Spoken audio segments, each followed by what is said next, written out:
What's going on, everyone? Kelly Cavallari here, one half of 7 Arrow Media, and welcome to today's edition of the Honky Tonk Highway.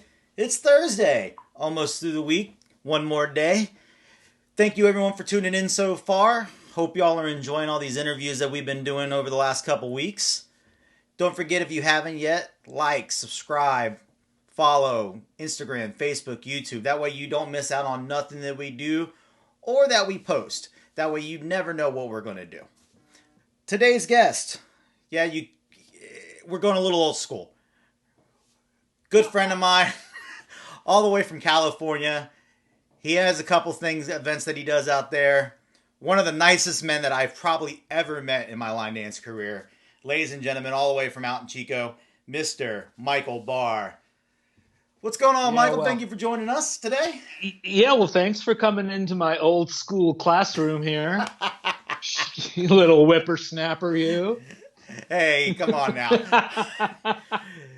I couldn't help it. I figured that I started the week young. I went with Madison, Rob Glover. I got a little older as I went, and I figured I'm going to end the week with two people that know a little thing about line dancing with you and Jamie. That's right. Save the best for last. Exactly. You know. The age better than the beauty. What can I say? Absolutely, man. Absolutely. It's a pleasure to be here, especially at this time of our lives, as we just kind of hang out in lockdown together. And it'll be fun to kind of talk to you and talk. You know, everything's different. California's different than this state. We know everything is crazy going all around. Everybody's doing a little differently. So I'll relate a little bit about what life is like here, and share that. I think it's great that we can know how other people are doing all over the world. Absolutely. For those out there who don't know a lot about you, why don't you give us a little history about your career in line dancing? Yeah, well, it really truly all starts with the Bay Area, and the Bay Area exploded in the late 80s, early 90s with really some amazing people that laid the groundwork.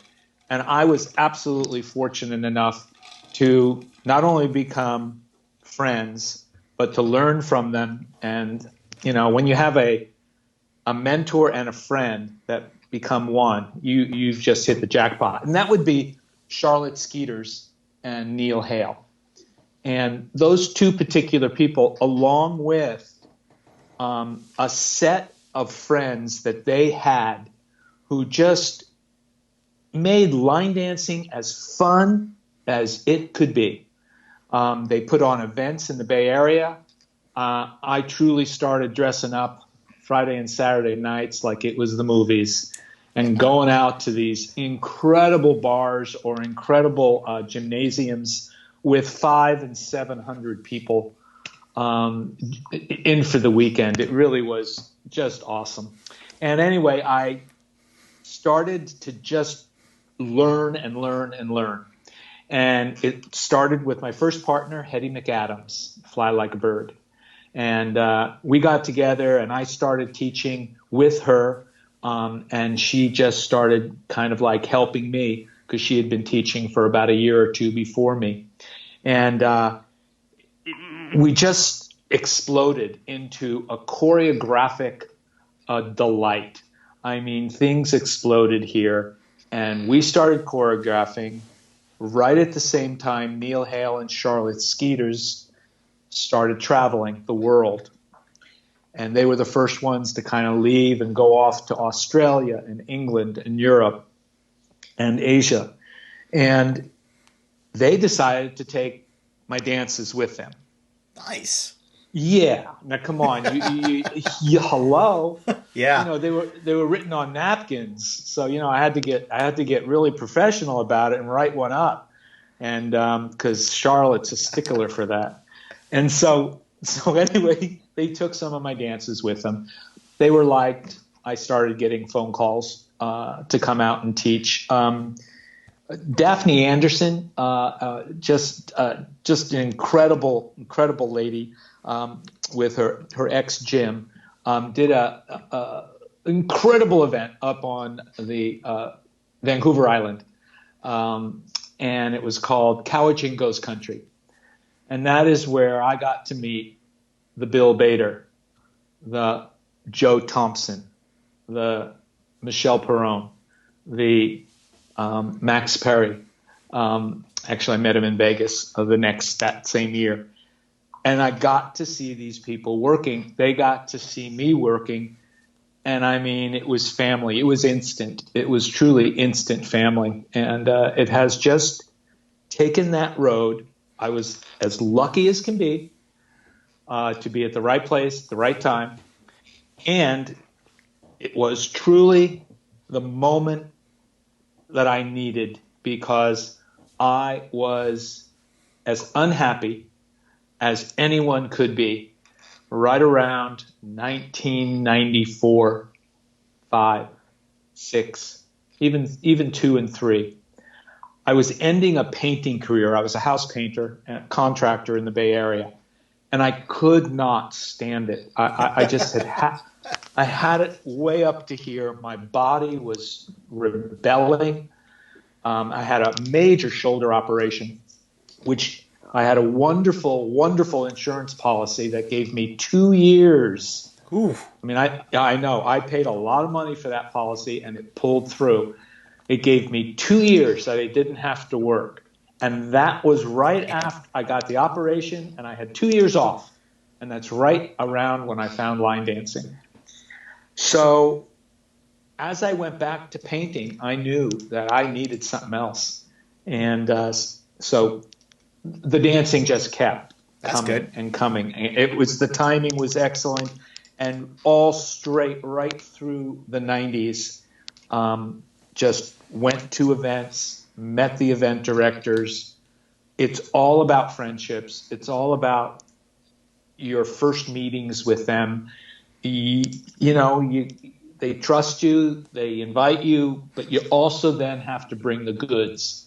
And so, I don't think there'll ever be a day that I won't be nervous getting up there. But it was great to cut my teeth during those years and go to all these great events and competitions and be just really accepted. I was blessed. And then along the way, I met Michelle Burton. And along with just falling into what should have been my career for many years, even before, was the dancing, I fell into the love of my life, and it just gelled as the 90s started to blend into 2000. So in 2000, we decided, yeah, we're together. And that was great. And that was 20 years ago. And and we've been together and working in this field. We are. And one of the things we can talk about maybe during the hour is working as a couple. Absolutely. I love Versus, that. and not I know what you go through. Not even versus, thank you, man. Not even versus it, but working it together, but also establishing it individually. And I do a shout out to the couples who are dancing, to couples who are working together in your media business. People do have to also be individuals, and you got to support each other in a major way in that direction. So, and Michelle does that to the max for me, and I do it for her. And so I want to just do the shout out. Charlotte, Neil, you are incredible. I love you. I will always love you. You are our friends. I'm still in touch with them. I just had an email back and forth with Neil the other day.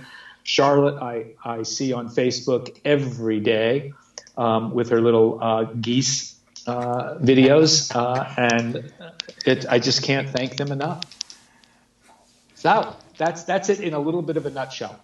Awesome.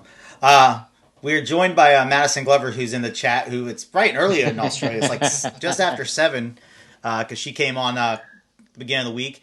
She wants to know what's some of your fondest memories when you went to Australia with Terry Hogan. All right. So if there is a third name to come along after Neil and Charlotte, it would be Terry Hogan. Charlotte Skeeters put on the Golden Gate Classic in the Bay Area. This was in the mid-90s, and it truly was the first event in the Bay Area where international choreographers, instructors were invited. Charlotte created the first one in the Bay Area. And Terry came. And from the second that Terry and Michelle and I met, we just hit it off. And it was great. And so he came, visited, went back. He came the next year, and he brought this little pimply-faced snot nose with him the second year, and we put up with him, and we thought, maybe, maybe him by the name of Simon. And so that's when we met Simon. And oh my God, we went, Terry Hogan, the established, incredible stylist. And then there's Simon, who is just a stick of dynamite. We just loved it. And so after a couple of years of the Golden Gate Classic, Terry invited us to come and do his event in Brisbane and one in Toowoomba. And it was the chance of a lifetime. Terry Hogan is truly, in my view, and see, I don't live in Australia, so folks in Australia, forgive me, because I know you have other people that you hold in high, high esteem. But Terry Hogan is it for me. He is the style, so much of the style of Australian line dancing, which is so extraordinary. It is truly different than any of the others, than the Americans, than the UK, than the Asians. And it has this wonderful just quirkiness to it. And I always call Terry introduced a backwards turn. It's kind of like the water in Australia, it just goes the other way down the toilet. And Terry went the other way in my eyes, not down the toilet though. So the memories were dancing at these just incredible events with these incredible, incredible competitions with people with their, right there, the thumbs right in the belt buckles. And then there was the Outlaws, and then there was this, and there were teams, and and groups. And my God, we would travel and go to other events, and they would have us be guest judges, and we would sit there. And, here in the States, we'd get maybe, 4 or 5 duos. They would have 25 sets of duos. Oh, man. Yeah, and the teams were massive, and they all brought their families. They all brought mom and dad. They did it up, and it was extraordinary. We got to see parts of the country with Terry, and he was a great host. He's a great gardener, and we garden a lot, so we had that a lot in common. And he was the man for us. And we met in Hawaii one year and stayed on the same island and had condos and played for a week after we did an event in Honolulu. He has come to visit, and just about, I guess it must have been about 3 or 4 years ago, said, Michael, Doug, him and his partner, we've got to come and visit, and we want to see Lorraine. And that's how heart this man is. He came to see us, but he really wanted to come see Lorraine, Michelle's mom, and because they have they are like this. They're born on the same day, couple years different. Yeah, I know Terry will really enjoy that one. Terry and I are the same age. And Lorraine is a 95-year-old Spitfire, and so what I'm talking about, and it was from Maddie's question, is that I'm talking about people I know. Right. I'm talking about homes that I sat in, I slept in, I picked weeds with, and talked about probably everything under the sun. Cried with, at times, and got through problems and hassles and things of that nature. And so it goes pretty deep. We haven't been back for a very, very long time. It is something that both Michelle and I want to do very badly, and of course we're not even thinking about it right at the moment, but it's on our bucket list to get back there, visit Terry, visit Jenny Bates, see Simon, see Maddie, see her whole family, because we never met them, and go back up to the Great Barrier Reef and do some incredible traveling in that incredible country with incredible people and some of the best, most incredible line dancers I've ever met in my life.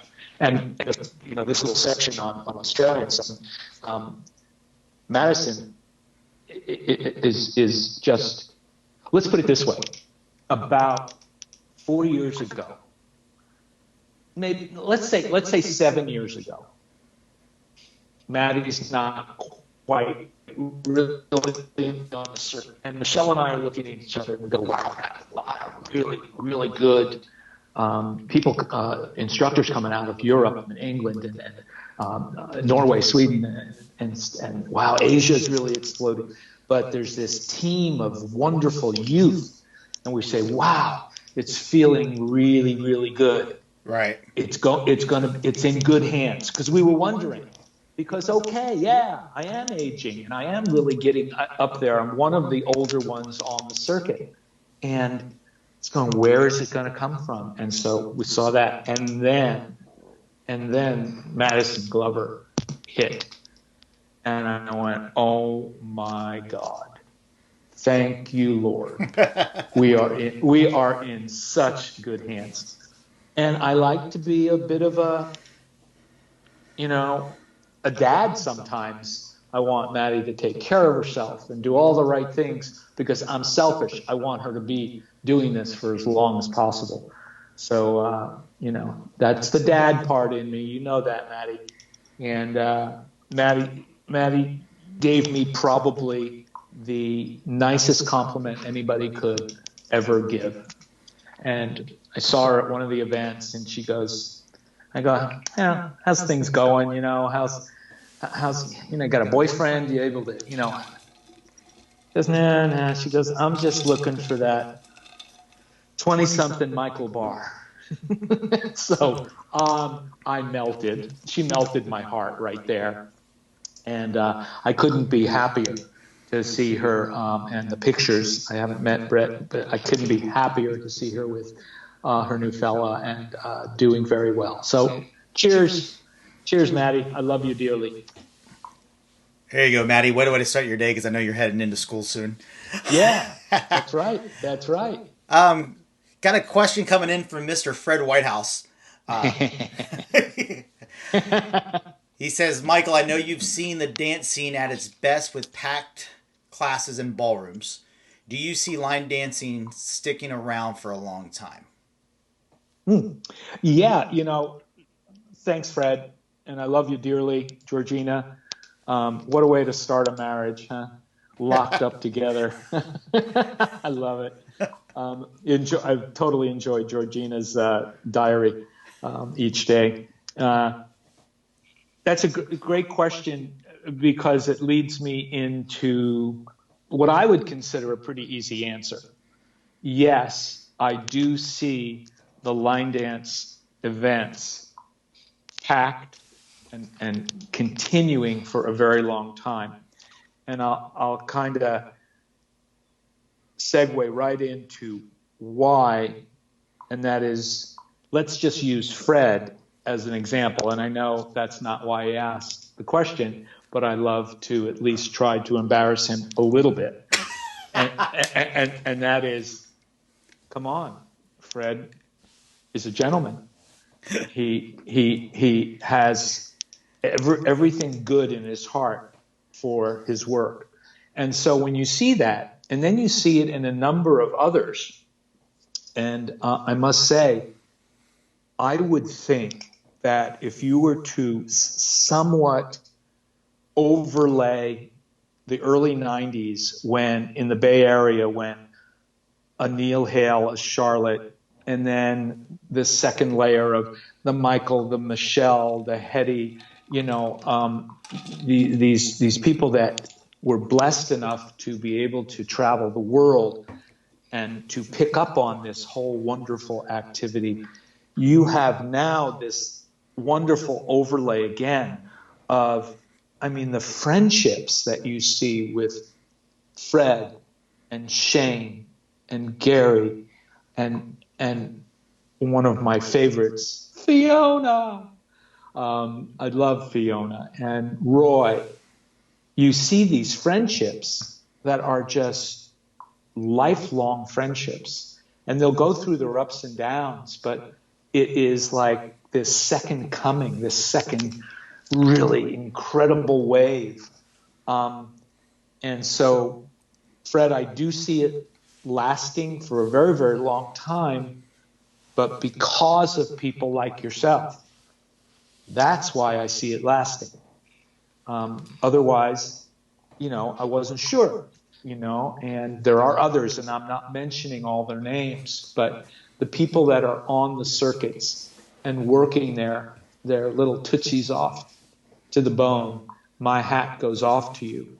As I pull back a little bit from the travel end of it, I truly take my hat off to you. What is going on today is a whole other subject, and I really feel for all. But there's a great future. Thanks, Fred. There is. And I love you, man. Yeah, Fred's pretty good for being Georgina's husband. Yeah. as everyone keeps saying. Right. He does well. He fits the bill. He does. Way to go. I have an awesome question from another gentleman who recently lives out on your coast, at least, Mr. Darren Bailey. Oh, Darren. Yeah. And this one could get a little touchy, so I'm kind of curious, especially your thoughts being around for a while. He says, do you think that there are too many dances being released in recent times, especially compared to in the past? Which I absolutely love. I absolutely love that question. Nicely put. Nicely put, Mr. Bailey. Yeah. Hats off. Hey, Darren. Hats off to you and to Amy, another line dancing couple who I just do shout outs to.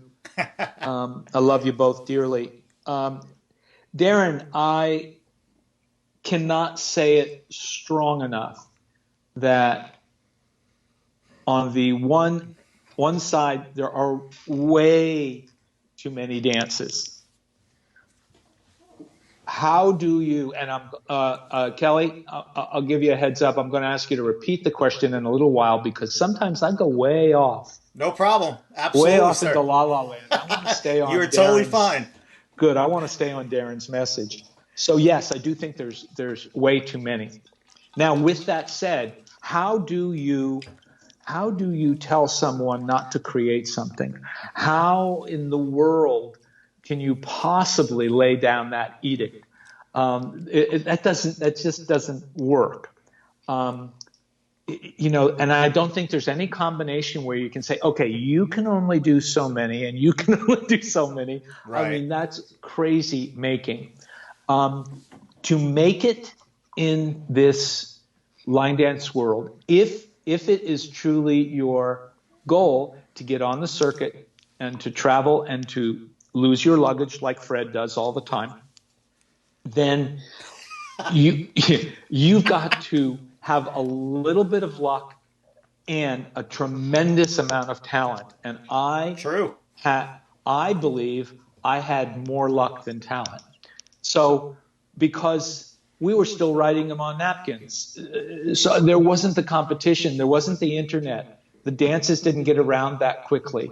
You went and you introduced it to a group, and oh my God, maybe it got done down the road to the next county. I know I'm sounding completely old fart, but it wasn't that drastic, but it was just bursting open when I got there, and so now you've got to work even harder. All I can say is this: is that if you are true to your art, promote yourself, but don't overdo it, because people see through that. Just be true to your art, show your work, and let it stand mainly for itself. Be careful of self-promotion. Just let your work talk. And if it happens, it happens. I think it's harder for it to happen these days than it was back in the 90s. But still, Absolutely. trust that combination and put out the dances, because it can't there's no way it can say to stop your creativity, but let them just kind of happen and roll with it, and don't get too caught up. Don't get too caught up. And could you repeat the question just to make sure I kind of went along the right, He asked, do you think, especially compared to in the past, if there's too many dances being released right now? Yeah. Okay, good. I think I stayed on topic. You did, and like Big Jim just said, even a couple years ago, it wasn't even that bad. But as technology has increased with the ability, perfect example, to Correct. go live right now. Like if this was even 5, 6 years ago, I'd have to come see you Yes. at an event. We'd have to record Yeah. this in Yeah. person, and then I'd have to go home, edit it, and put it up on the web. I wouldn't be able to just call you up and say, "Hey, Mike, Right. let's have an interview online live, and let's have 100 of our closest friends come watch." I couldn't agree with you more. So yeah, it's a lot easier, but I don't think the plan has changed that much. Stay true to your art. Don't get too caught up with it. Follow it if it happens. Go with it. Don't force it. Right. There you go. That's all I can, kind of ask people to do, or to wish they do. Yeah. I told Guyton a while ago when he announced his retirement year, he could have literally probably taught all old school dances that people today don't know and never had seen, because there was 100 dances on his website, and I guarantee you 50 to 60 of them, people that are dancing today never saw them because how often we go through dances. I go, Right. you could not choreograph for the year and a half and teach a different dance every weekend and not teach everything you've ever written, and still teach to new crowds every weekend. Correct. Absolutely. I fall into that category, but there are event directors, and kudos to them to take on these massive events and stuff. They they have to sell their product, and so they're looking for those new dances, and it's put a lot of pressure on the choreographers to come up with something new, every other week, because they're on the circuit so much. Me, I always kept it as a minimum, and so personally, I never felt pressured because I just did this maybe twice a month at the most during the period that my career represented my going out into the events. Now it is pulled back, a bit. So there's just watch out for the pressure, though. Be careful of it. So, and teach a new one. Ask the event director. Hey, I bet you they don't know this one. So Big Jim Askey, he said, So on the point that you were just saying, what's your feelings on people choreographing to the same song knowing someone else has released it already and has been teaching it? Yeah. Which probably the big part of the problem. Yeah. Well, I'm probably not, not everyone's going to agree with me on this one. Because there's so many dances, it's like it goes back to the art. If the music moves you, then you just want to go for it. Because there's so many dances, your dance could get lost. You take that chance. If you're a named choreographer, you're probably going to have your dance looked at more. If you are not a named choreographer, this is just the truth, of our, website, our internet world. You probably aren't going to get as much notice, but it's not going to interfere, in my opinion.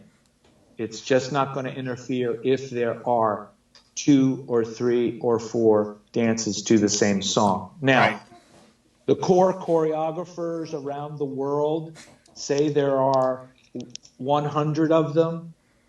It's rare that it happens. It's rare that it happens because you kind of know what people are doing. There's sometimes very timely announcements. Hey, just wanted the line dance world to know I'm working on this particular. Right. Come on. That's announcing that, please, hands off. Right. We kind of know what that's for, but still, I think you need to do what you need to do. And don't feel bad about it. Just be courteous about it. There's no reason for, two choreographers that are going to the same event to do, and it has happened, unfortunately. It's because we didn't have enough, we didn't put out the right feelers. We didn't know what everybody was doing. We know what people are doing a whole lot more. And so I just say be as courteous as you can be. And on top of that, Big Jim, when Michelle and I go through music, and there is a song, and then we look it up and other people have done it, 99.9 times out of those looks, we pass it. We pass on. So that's what we do. But I can't tell other people to do that. And then there is what I love is, and it's just a side story, Michelle hears a song. She goes, Michael, this song is gold. And her thing is, she goes, I want to dance to this song for a long time. And I need someone else to choreograph it because I'm not going to do what is needed for this particular song. Right. My God, she's a fantastic choreographer. But she went, wait a minute. So she calls up Joe Thompson and Madison Glover and said, if you want this song, I would highly recommend it. And that was Pull You Through. And it's like, there's that. That's a whole nother little twist that I just wanted to add. Share. Be courteous. know your group, know your. I'm looking for the word and it's not coming, but the Your colleagues audience. that well, the colleagues that are around you. Try Right. to know what they're doing. Try to know what they're doing, and be courteous. But Absolutely. if yeah, Um, so Georgina asked a question, and I'm going to I'm going to combine it with another comment that's in the thread right now. Georgina okay. asked, "What is your favorite oldie dance, and what's your favorite most recent dance?" And Uh, I'm going to add that you have written because Chris put a little tidbit of information in. Huge shout out to Mr. Gonzalez for being back in the chat today, putting in all the links hey, to Christopher. all the Yeah. extra videos. He looked up on Copper Knob, and you have 147 dances, and Michelle has 131 on Copper Knob currently. So, what is it of yours and Michelle's choreography is your favorite oldie dance and the most recent? Oh, so include Michelle's in there, huh? Yeah, let's. Yeah. I know Yeah. better. Well. I work with a significant other. I know better. Oh, Michelle is so glad I'm in doing this. This is the last thing she would want to do. She's with her mom right now. Oh, nice. Yeah. I'll get to that in a while. Yeah. So, okay, I think it's going to be kind of easy. Let's start with Michelle's oldie. American Pop would be my choice. Okay. It has a history behind it that is so fantastic, and it goes back to Tokyo, and they had a night. Our host and our dear friend Hiro Suzuki, an incredible man, would hold in the lobby of one of these big, tall, high-rise business office building, and the floor was white marble, and it was huge. They'd have a band playing country music, and it was incredible. And the name of the night was American Pop Night. And so after that, when we got home, Michelle found the song and choreographed American Pop. American Pop has a turn in it that when she showed me that turn, and I did that turn, I felt that I had gone to line dance heaven. It was my favorite turn of all time. And then my favorite oldie is going to be a little tougher than that because I'm a little torn. But nostalgic, being kind of nostalgic, it would be Black Dresses. It's the first dance I ever choreographed. It's one of the ones Simon Ward just mentioned. This is his favorite of yours. But this is what I love, and why I say I'm a little torn, because Michelle commented on it, and before we even met, she taught it. She did me the honor of that with her classes and stuff, and she goes, but Michael, she said, do you know that it's a West Coast swing rhythm? And I go, no. Didn't even probably know what West Coast swing rhythm was, but I went, no. She goes, yeah, there's no syncopations at all in this dance. And it's kind of like I've never forgotten that. And what the point is that when something works, it works for whatever reasons. And I can't even tell you what the reasons might be. But I went almost like a little bit against the rhythm and didn't kind of do everything that I might do to it today. But it worked. And it just kind of really flew. And that's the dance that Charlotte and Neil took to Australia. And then I started getting phone calls, because people wanted to either meet the choreographer, or that's how things were going those days. So Black Dresses just holds. It was 1994. And the other part of the story is that at the Golden Gate Classic, there was a choreography contest. And Michelle and Evelyn Canoe, Hetty McAdams, myself. Anyway, we were all in it.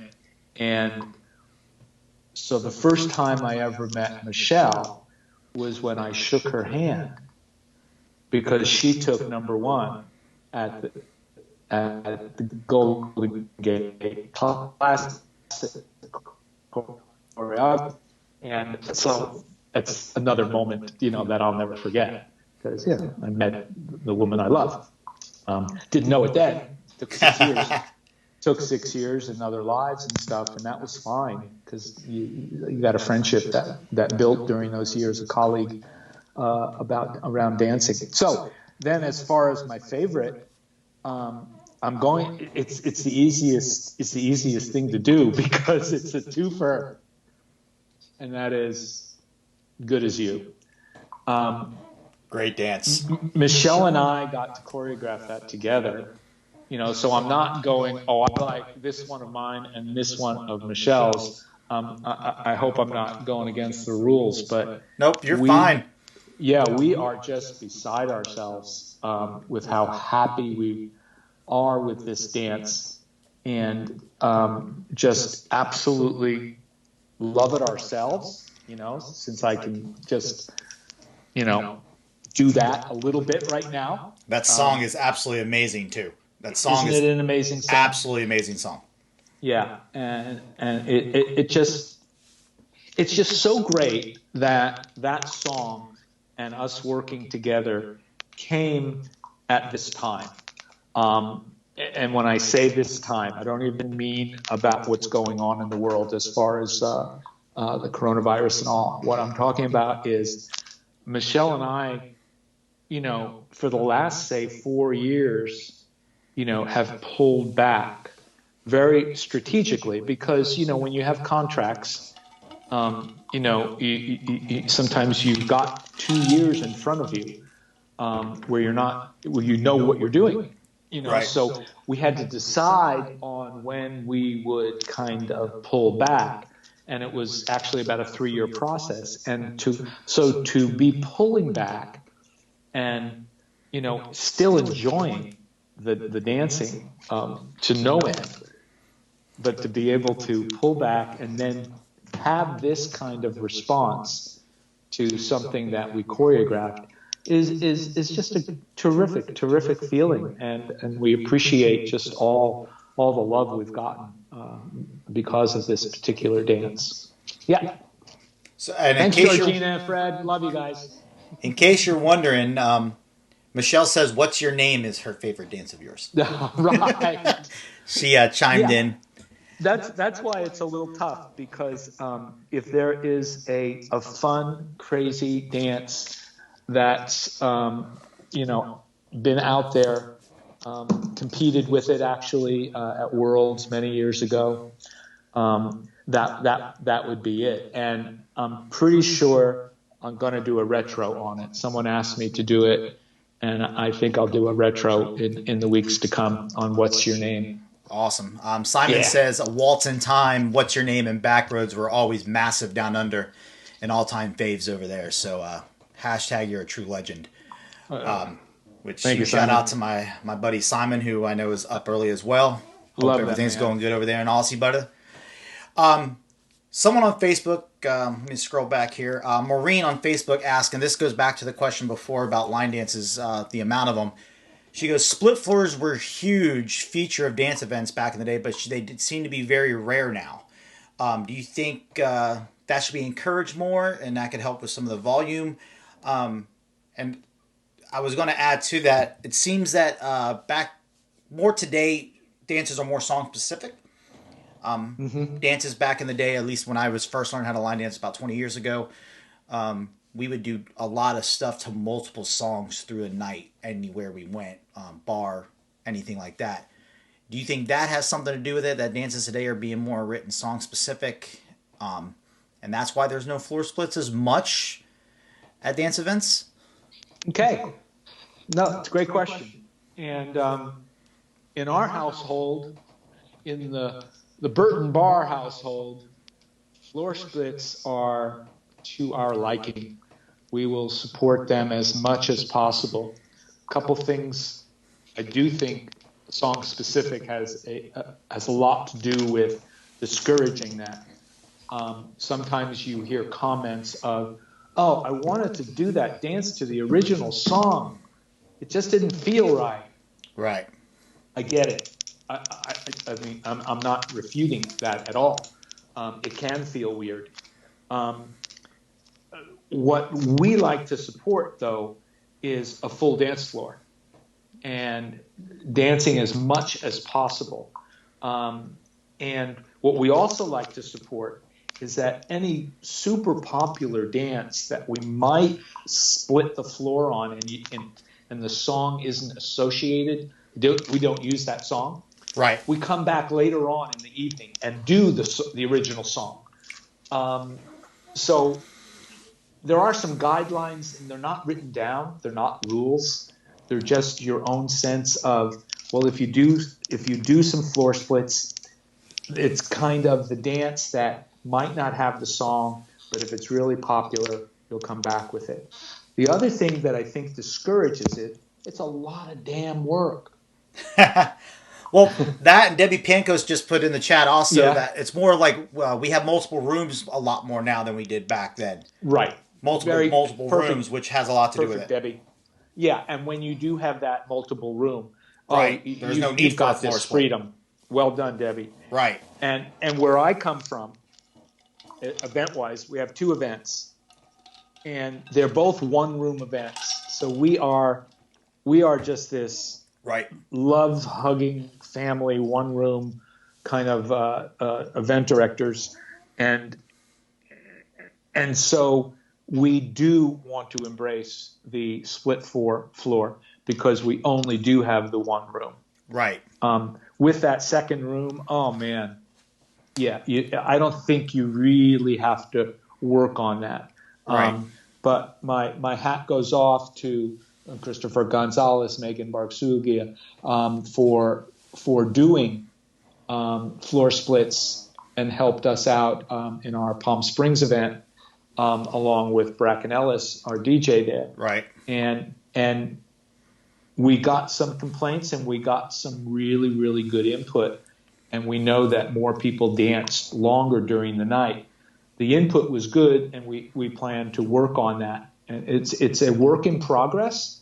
But when you have a one roomer, mm-hmm. and if you have the room, we highly recommend floor splits. And some of them are awesome.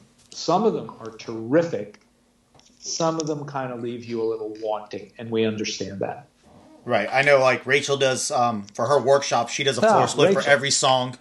But also her, Madison, and Big Dave, and I know Big Dave had a big part in this. At the experience this past year on Saturday night, Diane and Sandy brought in a live band. Uh-huh. And for their entire set, they came up with multiple dances to do to the songs for everyone can get up and dance for the entire set. Which was absolutely amazing. And Kim Kirk just commented on it. Floor splits can be very good, and I want to get this dead on. Means all levels can dance together, and beginners can feel a little bit more inspired, which is true. If beginners are in the same room as all the intermediate advanced dancers, they can be inspired to see a different dance, maybe want to keep building and building and building and not just stick to the beginner stuff. Gotcha. There is nothing more satisfying for Michelle and I, at our boogie event, here in the area we live, or in the Palm Springs event, Palm Springs Winter Break, mm-hmm. is when we have a full floor of doing the main song, a floor split, and we've got couples going around the outside. Right.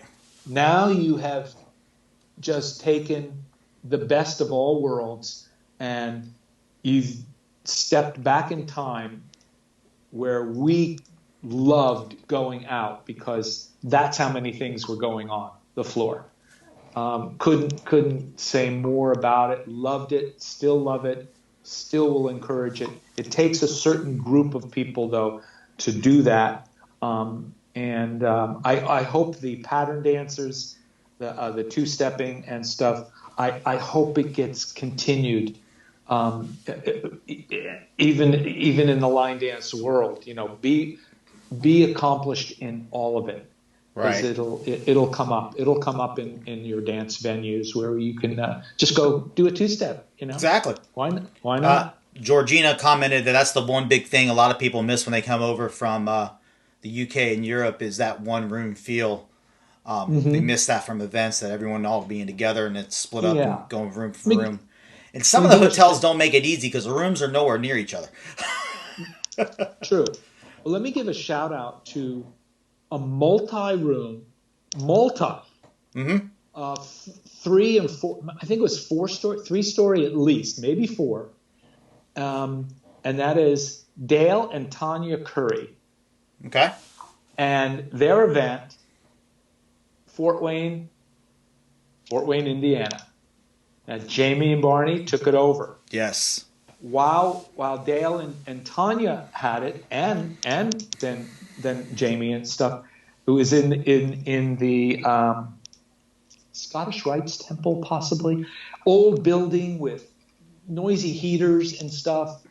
But what you had was you had everyone supporting everyone else, and when the downstairs room, all the tables were decorated and had games on there, and people would come and play games in between lessons. She And still there does was that. very good. She Jamie, still I does love that. you. Jamie still has that. Barney, way to go. Yep. It's what inspired Michelle to set up her event, Boogie Till the Cows Come Home, Okay. which I joined her in 2000. And we've been doing it together for 20 years. She did it for 4 years before that.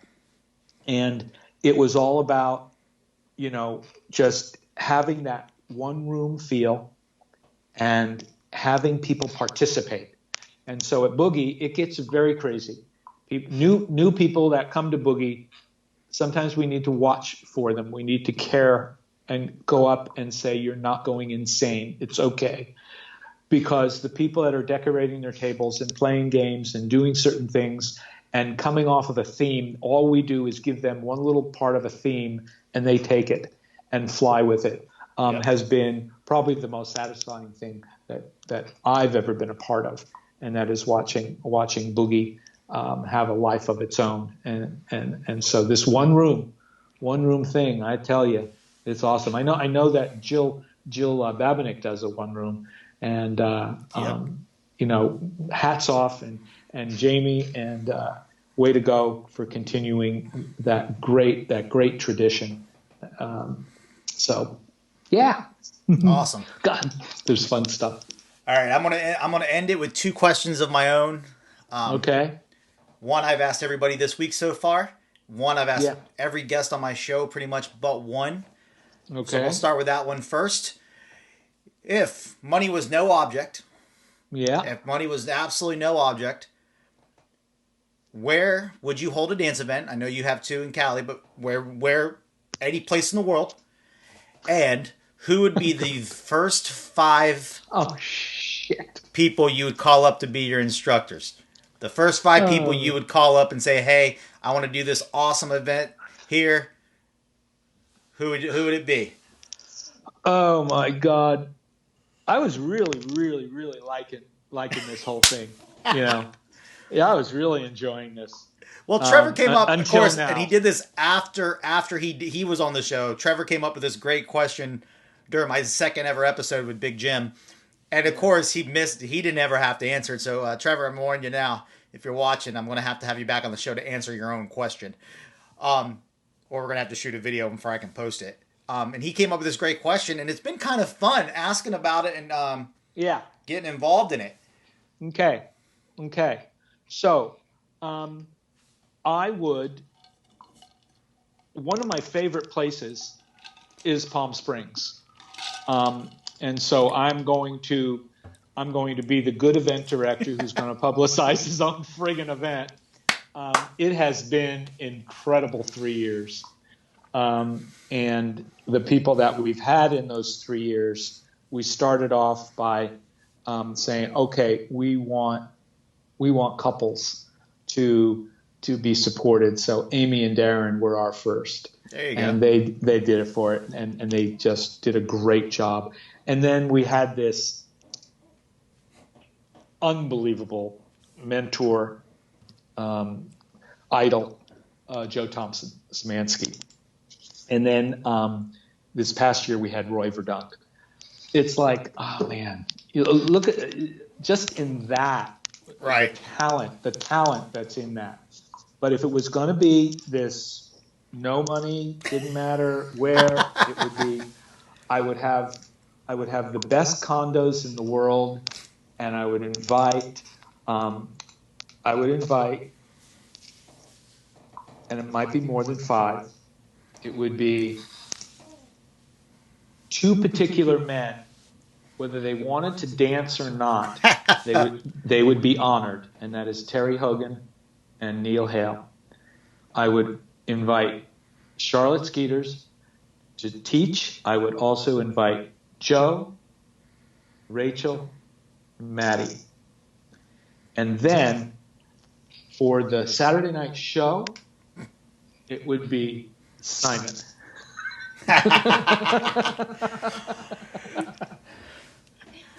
Nice. And so then, hold it. And then I would have Roy Verdunk as a second act, bringing all of his incredible talent and his academy, because I think Roy Verdunk is just an incredible, creative human being. And I also just love his twins. There you go. Yeah. Okay. And I could go on and on and on because it's not a fair question, because guess what? There's no money involved. No, there's no money, but I have been blessed to work with all these people. Right. And I've been blessed to get to know them. And so how do you choose between, quote, your kids? I want them all. Right. And because they are here in the heart. Okay. So how much time do we have? About 3 or 4 minutes. Okay. I want to give a shout out to, and let's see, I'm off. Tell me if I'm zeroing in. Do you see that gentleman right there? I do. That's my father. Okay. Back in the 30s. And then that's my mother. Awesome. The doll she is. And then this shot right here, if I'm incredibly proud about it, that is Toscanini. Oh, wow.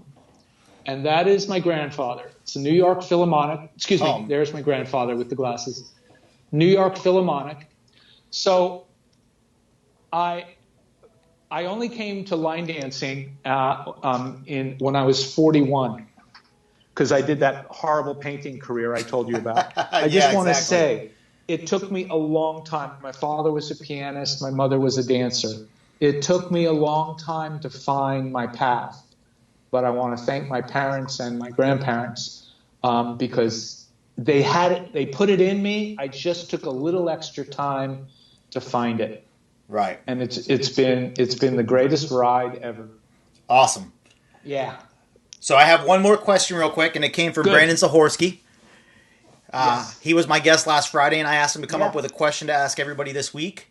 Okay. If you had to describe yourself as a dance step, your personality, what dance step would you be? Yeah.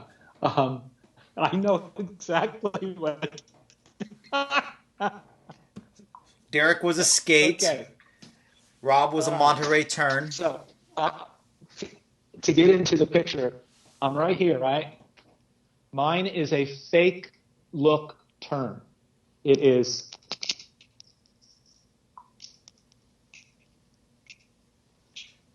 So that is my step. My feet don't even have to move.